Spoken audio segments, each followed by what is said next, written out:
What's up? It's Keith Kelthus. I'm hanging out with my friend Daniel Maravo, and he is a certified arborist, and I'm learning a lot from this guy. And I specifically wanted to post this on this channel because I do a lot of tree quoting stuff, and I don't know what I'm doing when it comes to being an arborist. There's a difference between a landscaper, a guy who cuts down trees, and an arborist.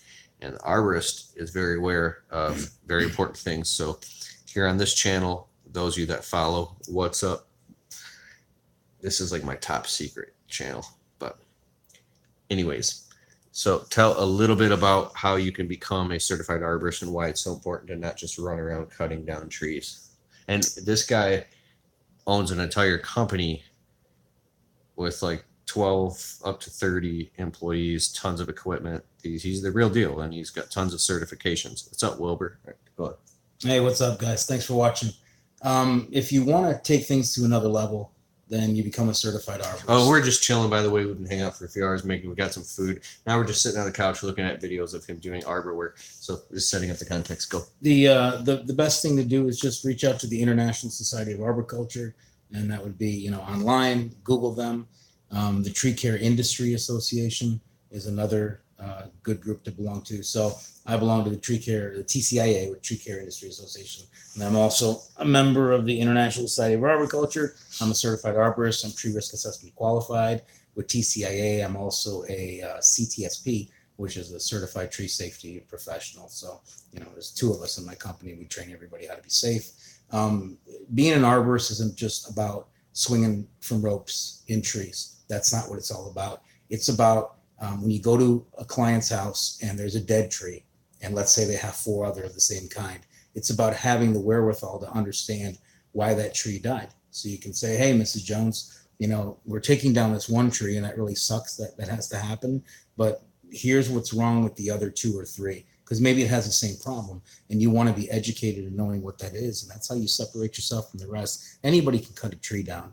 And I'm not saying that to dismiss the skill that also goes in with big tree dismantling. It's a very dangerous thing. We don't do that. I push that to people who specifically do that. We're more plant healthcare based. We're more tree preservation minded.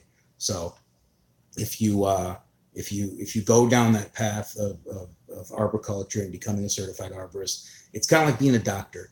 You become a doctor, and that's one thing, and then you decide what your field of study is going to be, what your path's going to be, what your passion is going to be. So, like I said, mine is more plant healthcare related issues, tree preservation, and root collar excavation. So I do a lot of air spading. I've been told by a lot of people, it's not just me saying it, they say I do a lot of it. I'll go to one homeowners association and sell them 100, or more.